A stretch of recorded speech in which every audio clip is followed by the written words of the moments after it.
it is very nice to be here.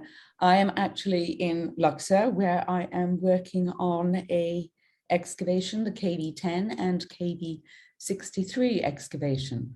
So this is going to be a very general lecture because it's meant for the public. And I hope that if there are any experts out there, you immediately stop watching. But here we go. Now, one of the things that people always think about when they think about Egypt is pyramids and tombs. And they feel that this obsession with tombs and with mummies clearly means that the Egyptians were obsessed by death. Very morbid people. Oh no, they had a big god to the dead and, complete mad cult things going on.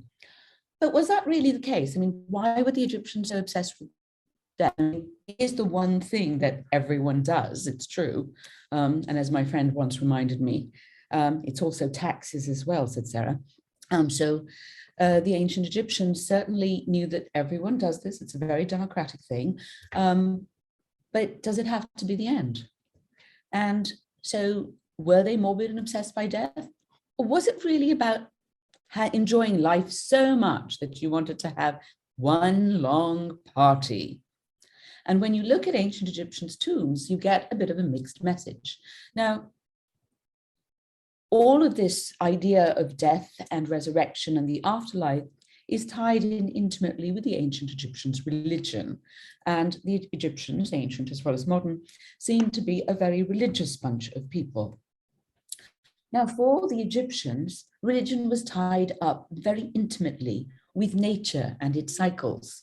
So the course of the sun, rising in the east, setting in the west, and then being born again the next day. The whole idea of renewal was also echoed for the Egyptians by the Nile River, their life's blood, where you have the flood that came in June, July, and it renewed the entire land. So everything was washed away. And then literally the land was renewed because there was a huge amount of silt that was deposited.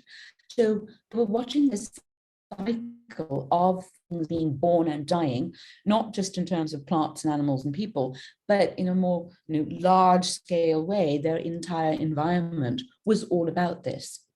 And this is probably what really influenced them and their ideas about life, death, and religion. Now, before going any further, I have to say that what I'm going to talk about is our understanding of what the ancient Egyptians believed. And I would also add a caveat to that. It's probably a lot of it's my understanding, because each Egyptologist, I mean, we agree on some things, but generally, if you have two Egyptologists in the room, there are going to be 3 to 5 opinions about something. So there is no truth. We are just speculating. And even now, when you talk about religion, even if there are 2 Christians or 2 Muslims talking, maybe your viewpoints and in the way what you believe or what you think that your religion is about, there are things that are very different between individuals. So one can never really know the absolute truth. So this is what I'm giving you as a reconstruction. So don't mess with my reality in the long run. So the ancient Egyptians obviously believed in the afterlife, as we know from their texts and also even the earliest tombs that they had, because they would, in fact, put all sorts of artifacts in their tombs. And so these were things that they were going to use in the hereafter. What we know about Egyptian religion then is the idea that it was quite complex. The Egyptians had a belief of the afterlife, but what were you who went into the afterlife? People had lots of different parts, as it were. You are your physical self, of course, your body, and your name is tied into that intimately. In addition, of course, you have your shadow form, which might really be a reflection of your soul, which is the Ka, which is your doppelganger. The Ka was made when you were made, and together you are sort of linked in eternity. The Ba is another aspect of your soul. This is shown as a human-headed bird, as you can see here, and the Ba would be able to fly. So when you were asleep, When you have dreams, your ba is what goes out and has those adventures and then comes back into your body. And after you're dead, while the ka might be restrained and restricted to the afterlife and your tomb, the ba can range all over the place. And I suppose is the closest that we have to the ghost. But all of them are really soul. And the ach is a kind of a soul as well. And sometimes the ach is very hard to understand. It's sort of a divine spirit, the spark of the divine in each person. So don't think anyone in the Renaissance came up with the idea of the spark of the divine. It was the ancient Egyptians.